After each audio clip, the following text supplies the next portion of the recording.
میرے نہایت ہی واجب الاحترام سامعین کرام، السلام علیکم ورحمۃ اللہ وبرکاتہ۔ جیسا کہ آپ کو معلوم ہے، گزشتہ جمعہ المبارک میں میں نے آپ حضرات کے سامنے ایک آیت مبارکہ کی تلاوت فرمائی۔ اس آیت کے اندر اللہ رب العزت نے دو باتوں کا ذکر کیا۔ اللہ رب العزت نے فرمایا، یا ایھا الذین آمنوا استعینوا بالصبر والصلاۃ، کہ صبر اور نماز کے ذریعے میں اللہ کی مدد کو طلب کروں۔ صبر کے متعلق تو میں نے معروضات چند گزارشات آپ کے سامنے پیش کر دی۔ آج میں آپ کے سامنے نماز کے متعلق گفتگو کروں گا۔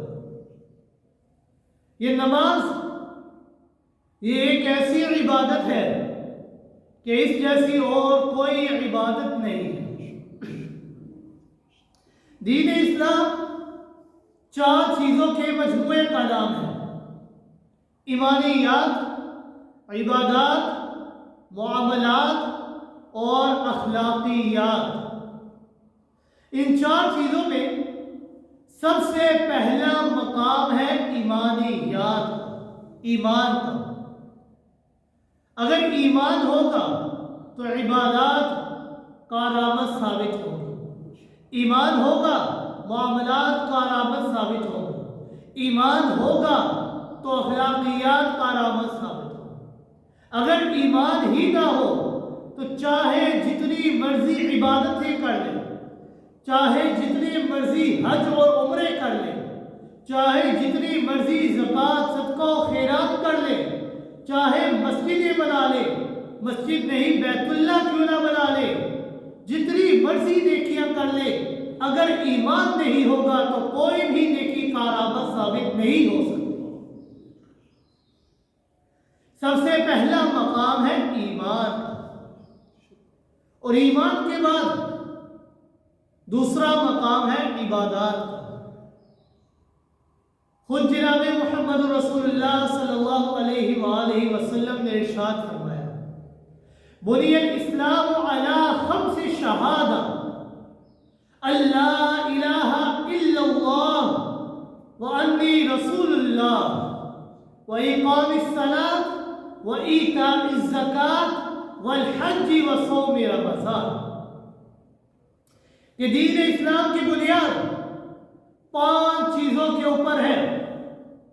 ان میں سب سے پہلی چیز ہی ایمان ہے، اللہ الہ الا اللہ، کہ اللہ کے علاوہ کوئی معبود نہیں، اللہ کے علاوہ کوئی مشکل کشا نہیں، اللہ کے علاوہ کوئی حاجت روا نہیں، اللہ کے علاوہ کوئی بگڑیاں بنانے والا نہیں، اللہ کے علاوہ کوئی عزتیں دینے والا نہیں، اللہ کے علاوہ کوئی نفع نقصان دینے والا نہیں، اللہ کے علاوہ کوئی اولاد دینے والا نہیں، اللہ کے علاوہ کوئی رزق کے اندر برکتیں دینے والا نہیں۔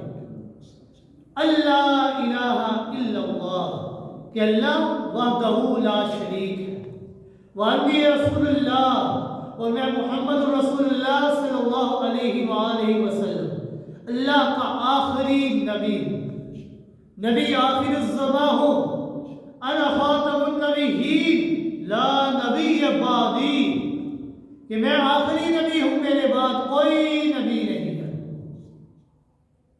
اسلام کی بنیاد 5 چیزوں پر ہے۔ پہلا ایمان، پھر اس کے بعد آتا ہے درجہ عبادات، 4 عبادات ہیں۔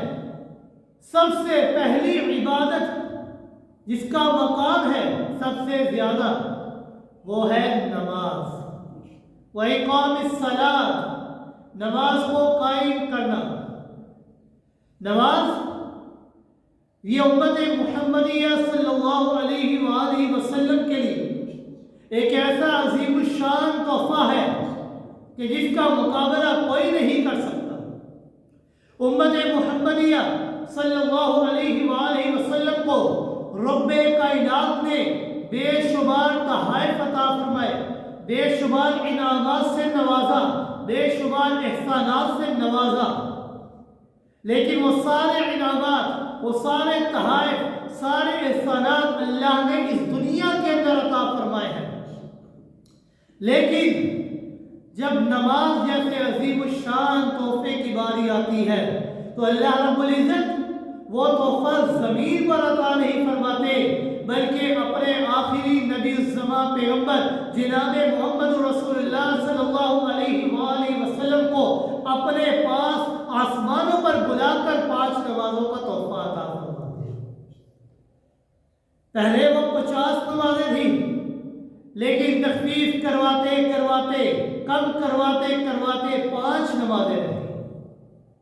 اللہ رب العزت نے فرمایا کہ اے میرے محبوب پاک پیغمبر صلی اللہ علیہ وآلہ وسلم، یہ جو 50 نمازیں کم کرواتے کرواتے زمین تک آتے آتے 5 رہ گئی ہیں، اگر آپ کی امت کا کوئی بھی بندہ ان 5 نمازوں کو خشوع و خضوع کے ساتھ ادا کرے گا تو یہی 5 نمازیں زمین سے آسمانوں تک چڑھتے چڑھتے پہنچتے پہنچتے 50 نمازیں ہوتی ہیں۔ 50 نمازوں کا تحفہ تھا۔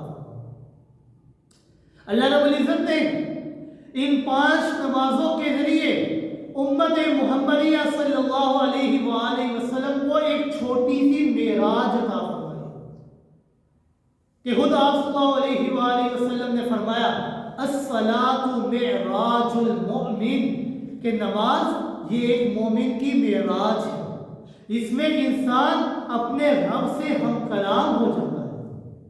نماز یہ پیغمبر کائنات صلی اللہ علیہ وآلہ وسلم کی آنکھوں کی ٹھنڈک ہے اور ان کے دل کا سرور ہے۔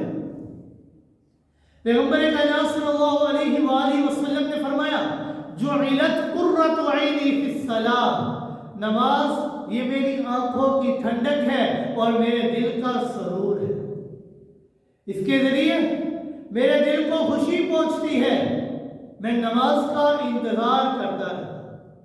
جب نماز کا وقت آتا ہے تو خود جناب محمد رسول اللہ صلی اللہ علیہ وآلہ وسلم سیدنا بلال حبشی رضی اللہ تعالیٰ عنہ کو حکم دیتے ہیں قم یا بلال، اے بلال اٹھیے، اذن للصلاۃ، نماز کے ذریعے اذان دیجئے، اور ارحنی بالصلاۃ، نماز کے ذریعے میرے دل کو سرور پہنچائیے، میرے دل کو ٹھنڈک پہنچائیے۔ یہ نماز امت محمدیہ صلی اللہ علیہ وآلہ وسلم کے اوپر اللہ رب العزت نے فرض کی۔ 5 نمازیں تو اللہ رب العزت نے فرض کی، ہر کلمہ گو کے اوپر ان 5 نمازوں کا ادا کرنا لازم ہے، فرض ہے، ان کو چھوڑ نہیں سکتا۔ لیکن علماء کرام فرماتے ہیں کہ یہ جو دوسرے سپارے کے اندر اللہ رب العزت نے آیت مبارکہ ارشاد فرمائی ہے یا ایھا الذین آمنوا استعینوا بالصبر والصلاۃ، کہ نماز کے ذریعے اللہ کی مدد طلب کرو، اس لفظ صلاۃ سے مراد نوافل کیا گیا کہ انسان نوافل کو ادا کرے۔ فرائض ادا کرنا تو انسان کے اوپر لازم ہے، ہر کلمہ گو کے اوپر لازم ہے، لیکن فرائض کے ساتھ ساتھ نوافل کی بھی ان کو بھی ادا کریں، ان کو بھی پڑھا کریں، کیونکہ جو ثواب آپ صلی اللہ علیہ وآلہ وسلم نے فرمایا کہ جو انسان 5 نمازوں کو ادا کرتا ہے خشوع و خضوع کے ساتھ، اللہ رب العزت اس کو بے شمار انعامات سے نوازتے ہیں، لیکن جب انسان اس دنیا کے اندر نوافل ادا کرتا رہتا ہے تو اللہ رب العزت کی مدد اور نصرت اس کے ساتھ شامل حال ہو جاتی ہے۔ جناب محمد رسول اللہ صلی اللہ علیہ وآلہ وسلم کے دور کے اندر جب بھی کوئی مشکل وقت آتا تو آپ صلی اللہ علیہ وآلہ وسلم نوافل کو پڑھا کرتے۔ بارش بند ہو گئی، گھیس سالی ہونے لگی، بارش نہیں برستی تھی، تو آپ صلی اللہ علیہ وآلہ وسلم نے صلاۃ الاستسقاء کو پڑھا، نفل نماز پڑھی، صلاۃ الاستسقاء، اللہ سے دعا کی، اللہ نے بارش کو برسا۔ سورج گرہن، چاند گرہن ہوا، کائنات کا نظام تبدیل ہونے لگا، عجیب نظام قائم ہوا، چاند گرہن ہو گیا، مشکل وقت آ گیا، تو آپ صلی اللہ علیہ وآلہ وسلم نے صلاۃ خسوف کو ادا کی کہ جو انسان نوافل کو ادا کرتا ہے، نوافل پڑھتا رہتا ہے، اللہ رب العزت اس کی وجہ سے انسان کی مدد اور نصرت فرماتے ہیں۔ کہ معراج کے موقع پر آپ صلی اللہ علیہ وآلہ وسلم جا رہے تھے، راستے میں آواز سنی کسی کے چلنے کی قدموں کی آہٹیں سنی۔ آپ صلی اللہ علیہ وآلہ وسلم نے سیدنا بلال حبشی رضی اللہ تعالی سیدنا جبریل علیہ السلام سے پوچھا کہ اے جبریل، یہ قدموں کی آہٹیں کس کی ہیں؟ تو حضرت جبریل نے فرمایا کہ یہ مکہ کی گلیوں میں آپ کا غلام سیدنا بلال حبشی رضی اللہ تعالی عنہ چل رہے ہیں، اللہ رب العزت ان کے چلنے کی آہٹیں عرش بری پر سنایا کرتے ہیں۔ آپ صلی اللہ علیہ وآلہ وسلم نے سیدنا بلال حبشی رضی اللہ تعالیٰ عنہ سے سوال کیا کہ اے بلال، آپ ایسی کون سی نیکی کرتے ہیں کہ اللہ رب العزت آپ کی قدموں کی آہٹوں کو عرش پر سنایا کرتے ہیں؟ تو سیدنا بلال حبشی رضی اللہ تعالیٰ فرماتے ہیں کہ اللہ کے رسول صلی اللہ علیہ وآلہ وسلم، مجھے اپنی ایسی کوئی نیکی معلوم نہیں ہوتی، لیکن ایک نیکی میری یہ ہو سکتی ہے کہ جب بھی میں نماز کے لیے وضو کرتا ہوں، مسجد میں آتا ہوں، تو سب سے پہلے میں تحیت الوضو اور تحیت المسجد کے نوافل ادا کرتا ہوں۔ کہ تحیت الوضو اور تحیت المسجد کے نوافل اللہ رب العزت ان کے ذریعے انسان کو بہت بلند و بالا مقام عطا فرماتا ہے۔ اور آپ صلی اللہ علیہ وآلہ وسلم نے فرمایا کہ جو انسان اشراق کے نوافل ادا کرتا ہے، اللہ رب العزت حج اور عمرے کا ثواب اس کے نامہ اعمال میں لکھ دیتے ہیں۔ نوافل کی ادائیگی انسان کو کرنی چاہیے، اور جب ہم نماز کے اندر غور و فکر کرتے ہیں، اللہ رب العزت نے انسان کو اس کائنات کے اندر بھیجا کہ وہ غور و فکر کرے چیزوں کے اندر، لعلہم یتفکرون، تاکہ تم غور و فکر کرو۔ جب انسان نماز ادا کرتا ہے، اگر نماز کے اندر صحیح معنوں میں غور و فکر کرے تو انسان کو یہ بات معلوم ہو جاتی ہے کہ نماز سوائے اللہ سے مدد طلب کرنے کے اور کچھ بھی نہیں ہے، کہ انسان اس کے ذریعے، نماز کے ذریعے اللہ سے مدد طلب کرتا رہتا ہے۔ اس دنیا کے اندر انسان جب کسی بڑے آدمی کے پاس جاتا ہے، جا کر پہلے اپنے کپڑوں کو صاف ستھرا کرتا ہے، اپنے آپ کو نہا دھو کر جاتا ہے کہ گندگی محسوس نہ ہو، بدبو نہ آئے، کپڑے گندے نہ ہو، صاف ستھرے کپڑے پہن کر جاتا ہے۔ پھر جا کر سب سے پہلے اس بڑے آدمی کی تعریف کرتا ہے، پھر اس کو بتاتا ہے کہ میں کون ہوں، کہاں سے آیا ہوں، کس لیے آیا ہوں، اپنا مدعا پیش کرتا ہے، پھر اس کی تعریف و توصیف کو بیان کرتا ہے۔ نماز کے اندر بھی یہ ہے کہ جب انسان نماز کے لیے مسجد میں آتا ہے تو اللہ رب العزت نے فرمایا کہ جب بھی تم نے نماز ادا کرنی ہے تو یوں ہی نہیں کہ باہر سے آئے آ کر نماز شروع کر دی، پہلے جاؤ وضو خانے میں جا کر وضو کر کے آؤ، کیونکہ جب انسان وضو کرتا ہے تو آمنہ کلال پیغمبر صلی اللہ علیہ وآلہ وسلم نے فرمایا کہ ان وضو کا پانی جس اعضاء کے اوپر سے گزرتا ہے، اللہ رب العزت اس اعضاء کے کیے ہوئے تمام گناہوں کو معاف کرتے جاتے ہیں۔ ہاتھ پر لگا وضو کا پانی، اللہ رب العزت ہاتھ کے کیے ہوئے گناہوں کو معاف کر دیتے ہیں۔ چہرے پر لگا تو چہرے سے دیکھے ہوئے گناہوں کو معاف کر دیتے ہیں۔ پاؤں کے اوپر پانی لگا تو اللہ رب العزت پاؤں کے گناہوں کو معاف کر دیتے ہیں، حتیٰ کہ آپ صلی اللہ علیہ وآلہ وسلم نے فرمایا حتیٰ تحت اظفارہ، یہاں تک کہ ان ناخنوں کے نیچے بھی اگر پانی جاتا ہے، ان کے نیچے بھی اللہ گناہوں کو معاف کر دیتے ہیں۔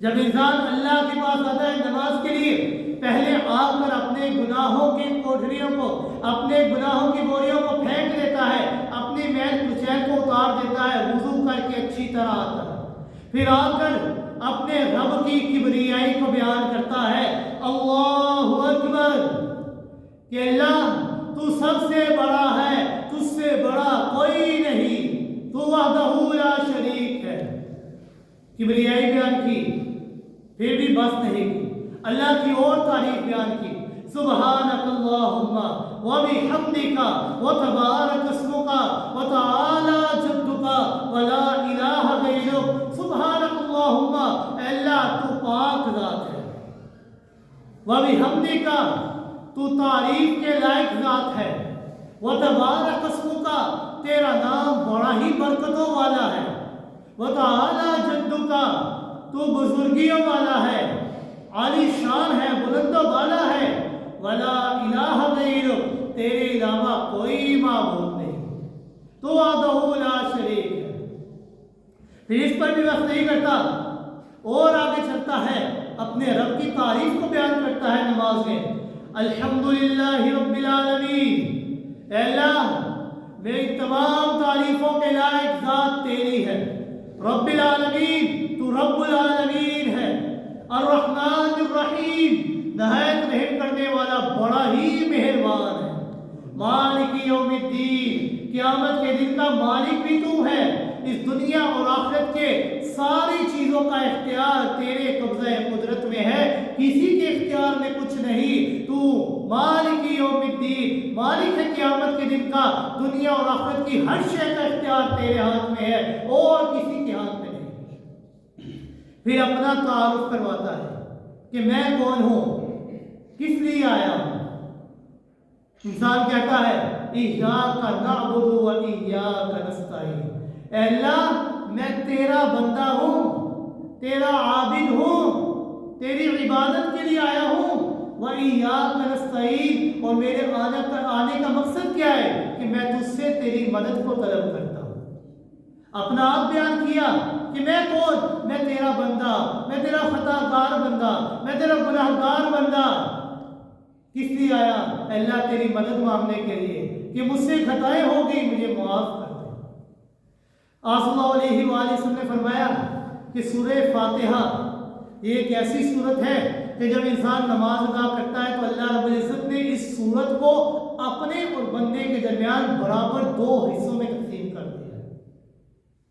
جب انسان کہتا ہے الحمدللہ رب العالمین تو اللہ رب العزت جواباً ارشاد فرماتے ہیں حمدنی عبدی، میرے بندے نے میری تعریف بیان کی ہے۔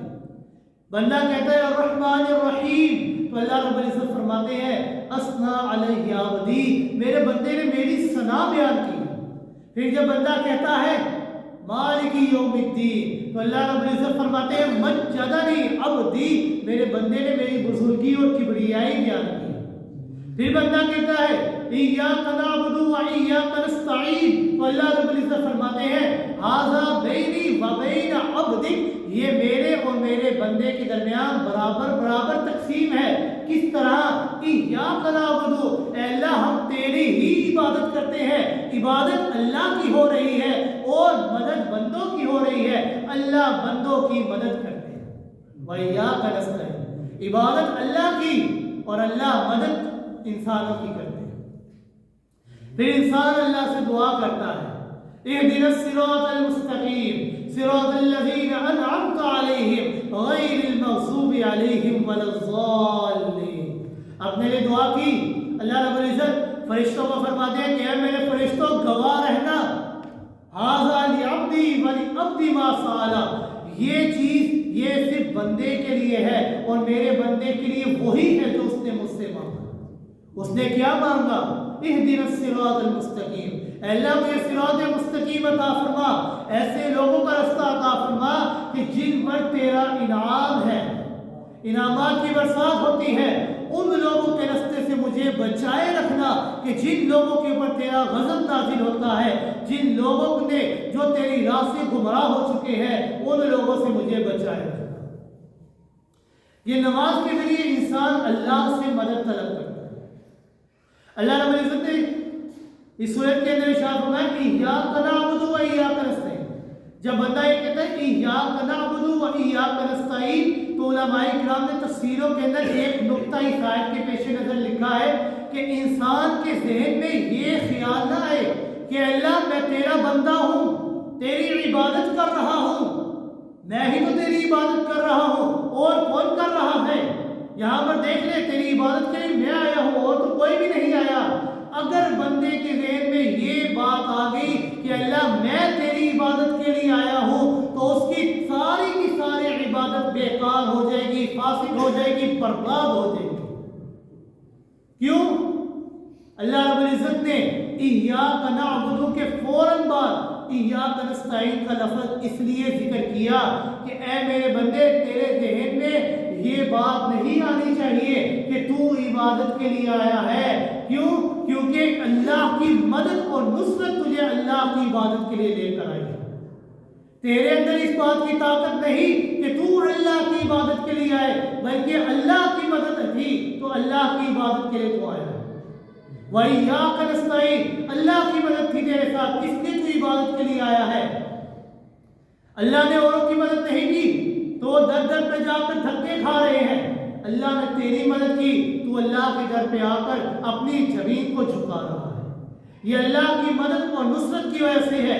کوئی بندہ یہ نہ سوچے، یہ نہ خیال کرے کہ میں نے نماز نہیں پڑھی، میں نماز کے لیے نہیں گیا، بلکہ اللہ نے اس انسان کو توفیق ہی نہیں دی اپنے سامنے سجدہ کرنے کی۔ یہ اللہ کی مدد اور نصرت کی وجہ سے انسان اللہ کی عبادت کرتا ہے۔ کوئی یہ خیال نہ کرے کہ میں نے عبادت نہیں کی، بلکہ اللہ کی مدد اور نصرت میں انسان اللہ کی تعریف اور توصیف بیان کرتا ہے، اپنا مدعا پیش کرتا ہے۔ جب اللہ سے اس کا مدعا مل جاتا ہے، اللہ کی رحمتیں مل جاتی ہے، پھر بھی انسان بس نہیں کرتا، اللہ کی تعریف کو اور بیان کرتا ہے۔ اللہ اکبر، کہ اللہ تو سب سے بڑا ہے، سبحان ربی العظیم، اللہ کے سامنے جھک جاتا ہے کہ اللہ تو عظمتوں والا ہے، تو برکتوں والا ہے، تو رحمتوں والا ہے۔ اس کی عظمت اور قدرت کو اپنے دل کے اندر ڈال لیتا ہے کہ اللہ تو ہی عظمتوں والا ہے۔ پھر اللہ رب العزت اپنی رحمت کی تھپکی انسان کو دیتے ہیں، اور پھر انسان کہتا ہے سمیع اللہ لمن حمیدہ، کہ اللہ نے اس بندے کی تعریف کو سن لیا کہ جو بندہ رب کی تعریف کو بیان کر رہا تھا۔ کوئی یہ نہ سوچے کہ میں تو رب کی تعریف بیان کر رہا ہوں، پتہ نہیں رب سنتا بھی ہے یا نہیں۔ جب اللہ کی رحمت کی جھپکی آتی ہے تو بندہ خود کہتا ہے سمیع اللہ لمن حمیدہ، کہ اللہ نے اس بندے کی تعریف کو سن لیا کہ جو رب کی تعریف کو بیان کر رہا تھا۔ پھر انسان رب کی اور تعریف کو بیان کرتا ہے، اللہ اکبر کہہ کر اپنے وجود کا سب سے مقدس حصہ، اپنی پیشانی، اپنی جبین کو زمین پر جھکا دیتا ہے کہ اللہ میں تیرے سامنے اپنے چہرے کو جھکا دیتا ہوں۔ سبحان ربی العالی، تو بلند و بالا ہے، تو بڑا اعلیٰ ہے، تو برتر ہے، تجھ سے برتر اور کوئی نہیں، تو وحدہ لا شریک ہے۔ پھر اللہ رب العزت انسان کو بٹھاتے ہیں، انسان بیٹھتا ہے، پھر بھی بس نہیں کرتا، انتہا نہیں کرتا، رب کی اور تعریف کو بیان کرتا ہے۔ یہ نماز ساری کی ساری رب کی تعریف ہے کہ انسان اس نماز کے ذریعے اللہ سے مدد طلب کرتا ہے اپنے لیے، کہ اللہ میری مدد طلب کر، میں تیری تعریف کو بیان کر رہا ہوں۔ جب انسان بیٹھتا ہے اللہ رب العزت کی اور تعریف بیان کرتا ہے، کس طرح؟ التحیات للہ والصلوات للہ والطیبات للہ، کہ اللہ میری زبانی عبادت، میری قولی عبادت، میری مالی عبادت، میری بدنی عبادت، میری ساری عبادتیں اللہ تیرے لیے ہیں اور کسی کے لیے نہیں۔ ساری عبادتیں تیرے لیے ہیں اور کسی کے لیے نہیں۔ پھر اللہ کی تعریف بیان کرنے کے بعد آپ صلی اللہ علیہ وآلہ وسلم کے اوپر درود پڑھتے ہیں، السلام علیکہ ایھا النبی ورحمۃ اللہ وبرکاتہ، السلام علینا وعلی عباد اللہ الصالحین۔ پھر کلمہ تشہد کو پڑھتا ہے، اشہد ان لا الہ الا اللہ واشہد ان محمد عبدہ ورسولہ۔ پھر اس کے بعد آپ صلی اللہ علیہ وآلہ وسلم کے اوپر درود بھیجتا ہے، گویا کہ درود بھیج کر اپنی عبادت کو تکمیل کرتا ہے، اپنی عبادت کو کامل کرتا ہے، مکمل کرتا ہے۔ پھر درود پڑھنے کے بعد اپنے لیے دعا کرتا ہے۔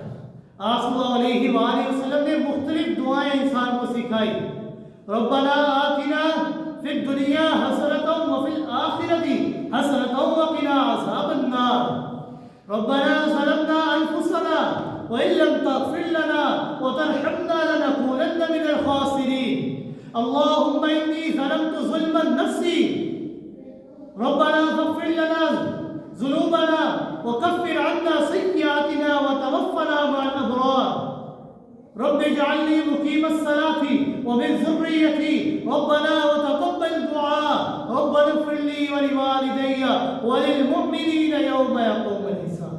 مختلف دعائیں انسان کو سکھائیں، انسان اس کے ذریعے اپنے لیے دعا کرتا ہے اور پھر سلام پھیرتا ہے۔ سلام پھیر کر یہ نہیں کہ اللہ میں نے تیری عبادت کر لی ہے، سلام پھیر کر فوراً اپنی زبان سے آواز سے کہتا ہے اللہ اکبر کہ اللہ میں نے تیری عبادت کی، تیری عبادت کر کے میں تیرے سے بڑا نہیں ہو گیا، بڑا پھر بھی تو ہے، اور استغفر اللہ استغفر اللہ استغفر اللہ کہتا ہے۔ کیوں؟ کیونکہ اللہ میں تو انسان ہوں، کل بنی آدم خطاء وخیر الخطائین التوابون، ہر بنی آدم خطا کار ہے لیکن بہترین خطا کار وہ ہے جو بار بار توبہ کرنے والا ہو، بار بار اپنی گناہوں کے اوپر ندامت کرنے والا ہو، شرمندگی کا اظہار کرنے والا ہو۔ اللہ بڑا تو ہے، اللہ میں نے تیری عبادت کی، انسان ہونے کے ناطے مجھ سے خطائیں ہو گئی، مجھ سے غلطی ہو گئی، جو کمی بیشی ہو گئی، اللہ اپنی رحمت سے اس کو معاف فرما۔ یہ نماز ساری کی ساری اللہ سے مدد اور استعانت کو طلب کرتا ہے۔ ایاک نعبد و ایاک نستعین، اے اللہ ہم تیری ہی عبادت کرتے ہیں اور تجھ ہی سے مدد مانگتے ہیں۔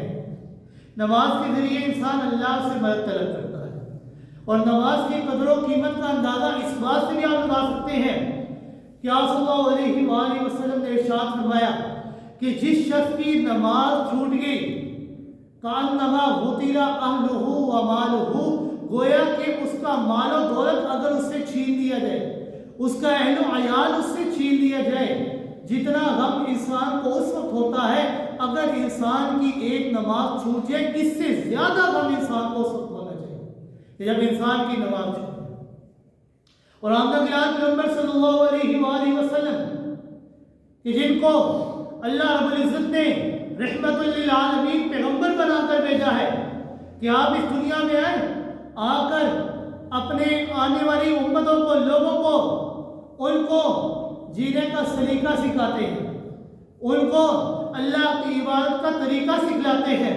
اور رحمت للعالمین پیغمبر جن کے متعلق خود رب العالمین نے فرمایا وما ارسلناک الا رحمت للعالمین، کہ میرے محبوب پاک پیغمبر صلی اللہ علیہ وآلہ وسلم ہم نے آپ کو رحمت للعالمین پیغمبر بنا کر بھیجا ہے کہ آپ اپنی امت کے لیے دعائیں کیا کرتے ہیں، لیکن وہی رحمت للعالمین پیغمبر کہ ان کے اوپر کتنی آزمائشیں آئیں، کتنی تکلیفیں آئیں، پتھر مارے گئے، لہو لہان ہو گئے، لیکن کسی کے لیے بد دعا نہیں کی، کسی کے لیے زبان سے کوئی برا جملہ نہیں کہا، لیکن وہی رحمت للعالمین پیغمبر ہے کہ غزوہ خندق کے موقع پر ان کی چند نمازیں قضا ہو گئی تو وہی رحمت للعالمین پیغمبر وہی ان کفار اور مشرکین کے لیے بد دعا کرتے ہیں۔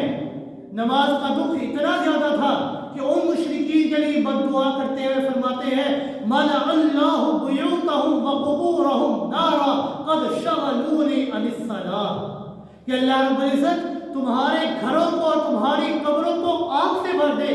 کیوں؟ کیونکہ تمہاری وجہ سے آج میری نمازیں چھوٹ گئی، تمہاری وجہ سے آج میں نماز نہیں پڑھ سکا۔ وہی رحمت للعالمین پیغمبر نے ان کے لیے بد دعا، اسی لیے پیغمبر کائنات صلی اللہ علیہ وآلہ وسلم نے جاتے ہوئے بھی اپنی زبان سے ایک ہی جملہ ارشاد فرمایا تھا الصلاۃ الصلاۃ وما ملکت ایمانکم، یہ لوگوں نماز کا خیال کرنا، نماز کی حفاظت کرنا، نماز کو نہ چھوڑنا اور اپنے غلاموں کا خیال رکھنا۔ اور آپ صلی اللہ علیہ وآلہ وسلم نے فرمایا کہ نماز کو کبھی نہ چھوڑنا، لا تترکوا الصلاۃ متعمدا، نماز کو کبھی بھی نہ چھوڑنا۔ کیوں؟ فمن ترکها متعمدا فقد کفر، کہ جس نے نماز کو جان بوجھ کر چھوڑ دیا گویا کہ اس نے اللہ رب العزت سے کفر کیا۔ کیوں؟ کیونکہ آپ صلی اللہ علیہ وآلہ وسلم نے فرمایا کہ نماز یہ وہ واحد ایسی عبادت ہے جو مسلمان اور کافر کے درمیان فرق کرنے والی ہے۔ بین العبد و بین الکفر ترک الصلاۃ، نماز یہ مسلمان اور کافر کے درمیان فرق کر دینے والی ہے۔ جب ایک مسلمان نماز ہی ادا نہیں کرے گا تو کافر اور مسلمان کے درمیان کیا فرق رہے گا؟ اور آپ صلی اللہ علیہ وآلہ وسلم نے فرمایا کہ جس شخص نے ایک نماز کو چھوڑ دی، ایک نماز کو چھوڑنے کا نقصان کتنا زیادہ ہے کہ آپ صلی اللہ علیہ وسلم فرماتے ہیں کہ جو انسان ایک نماز کو چھوڑتا ہے اللہ رب العزت اسے جہنم کے اندر ایک حقبے تک اندر ڈال دیتا ہے. اور ایک حقبہ کتنا ہے؟ آپ صلی اللہ علیہ وسلم نے فرمایا ایک حقبہ 80 سال کا ہوتا ہے اور ایک سال 365 دنوں کا ہوتا ہے. اور کل قیامت کا دن جب ہوگا وہ دن آج کے دنوں جیسا نہیں ہوگا. وہ دن کتنا ہوگا؟ کان مقدارہ الف سنہ، کہ وہ ایک دن 80,000 سال کے برابر ہوگا. جو انسان ایک نماز کو چھوڑتا ہے ایک حقبہ تک وہ جہنم کے اندر چلا جاتا ہے. ایک حقبہ 80 سال کا ہوتا ہے، ایک سال 365 دنوں کا ہوتا ہے اور کل قیامت کا ایک دن 1000 سال کا ہوتا ہے. کتنی لمبی سزا. اسی لیے صلی اللہ علیہ وآلہ وسلم نے بار بار صحابہ کرام کو حکم دیا کہ نماز کی پابندی کرنا، نماز کو نہ کبھی چھوڑنا. آج ہمارے اوپر کیوں مصیبتیں آ رہی ہیں، کیوں تکلیفیں آ رہی ہیں، یہ زلزلے آ رہے ہیں، بے موسمی بارشیں ہوتی ہیں، کیوں ہو رہی ہیں؟ یہ ترکی کے اندر یہ زلزلے آئے، لوگ مرے، کیوں؟ کیونکہ آج ہم نے اپنے رب کو ناراض کر دیا. ہم مساجد کو تعمیر کر رہے ہیں، خوبصورت سے خوبصورت مساجد تعمیر کرتے ہیں، لیکن جب نماز کا وقت ہوتا ہے تو اندر ایک بھی بندہ موجود نہیں ہوتا. آج امام مسجد انتظار کر رہا ہوتا ہے کہ کوئی ایک بندہ آئے، کم سے کم جماعت ہو. آج ہم اپنے رب کو ناراض کر بیٹھے ہیں. ابھی بھی وقت ہے کہ انسان کو چاہیے اپنے رب کی طرف لوٹ آئے. لعلہم یرجعون. آپ صلی اللہ علیہ وآلہ وسلم نے فرمایا کہ قیامت کی نشانیوں میں سے ایک نشانی یہ ہے کہ زلزلے آنا شروع ہو جائیں گے. کہ کیوں یہ زلزلے کیوں آئیں گے؟ لعلہم یرجعون، تاکہ انسان اس سے خوف کھا کر اپنے رب کی طرف واپس آئے. لعلہم یرجعون کا لفظ بار بار اللہ رب العزت نے قرآن مجید میں فرمایا. لعلہم یرجعون، لعلہم یرجعون، لعلہم یرجعون، کہ لوٹو میری طرف، لوٹو میری طرف، کہ ابھی وقت ہے تمہارے پاس، تمہاری سانسیں چل رہی ہیں، لوٹو میرے پاس. یہ نہ ہو کہ تمہاری سانسیں بند ہو جائیں، بعد میں تم کہتے رہو کہ اللہ مجھے ایک بار دنیا میں بھیج دے، میں تیری عبادت کروں گا، میں نمازیں ادا کروں گا. بعد میں انسان کو کوئی موقع نہیں ملے گا. ابھی بھی وقت ہے. لعلہم یرجعون، لوٹ جاؤ اپنے رب کی طرف، اپنے رب کی عبادت کرو، نمازوں کو قائم کرو. اللہ رب العزت سے دعا ہے کہ اللہ رب العزت ہمیں 5 وقت کا باجماعت نمازی بننے کی توفیق عطا فرمائے. وما علینا الا البلاغ.